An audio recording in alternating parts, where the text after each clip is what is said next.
A Real Pain is the second feature film directed by Jesse Eisenberg, and it is almost undoubtedly his best. He wrote and directed this film, and it's a project that is very personal to him.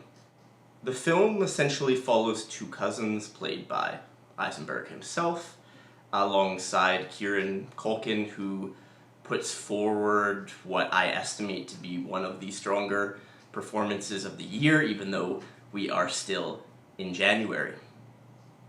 Essentially, these two cousins travel to Poland to go on a Holocaust tour and to visit the home of their grandmother who fled the Holocaust.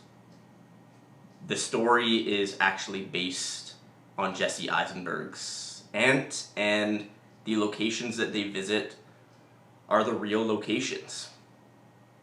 The house that they visit at the end of the film is actually where Jesse Eisenberg's aunt lived in Poland. And a lot of this film is about the places. Eisenberg himself said in a conversation with Chiwetel Ejiofor that I was fortunate enough to attend, he said that these places show the theme more than words ever could. And so throughout A Real Pain, we're left looking at reality. We are toured through a concentration camp. We see small bakeries that used to be. We see bustling town centers, and Eisenberg doesn't force voiceover or excessive dialogue to explain what he's trying to get at. Essentially, as the title of the film suggests, this is a project that it is exploring pain. Yes, exploring pain of large world events, of genocide, but also of personal pain. Kieran Culkin's character steals essentially every scene that he's in, and his pain is put front and center. His character is that guy that I think most of us know who walks into a room and his charisma is instantly evident. At the same time, he says things that make us put our head in our hands because we're embarrassed, but we soon realize that everyone's laughing. Kieran Culkin plays that perfectly, and he also is able to show the underlying pain that this character is experiencing.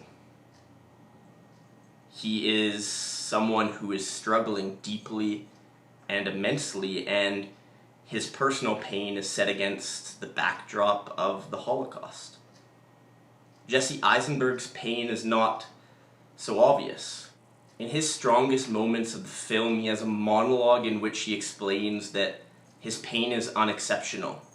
Because his pain is unexceptional, he feels as though he's almost not entitled to feel it. In this sense, the film does a wonderful job of showing pain in all forms, from the grand to the seemingly minute. It never suggests that the pain that Eisenberg's character feels is any less real than the pain of his ancestors or the pain of Kieran Culkin's character. Speaking of Kieran Culkin, Jesse Eisenberg shared some amazing information about the process. First off, about a month before shooting, Kieran wanted to drop out of the film. Fortunately, he didn't. He stayed on board.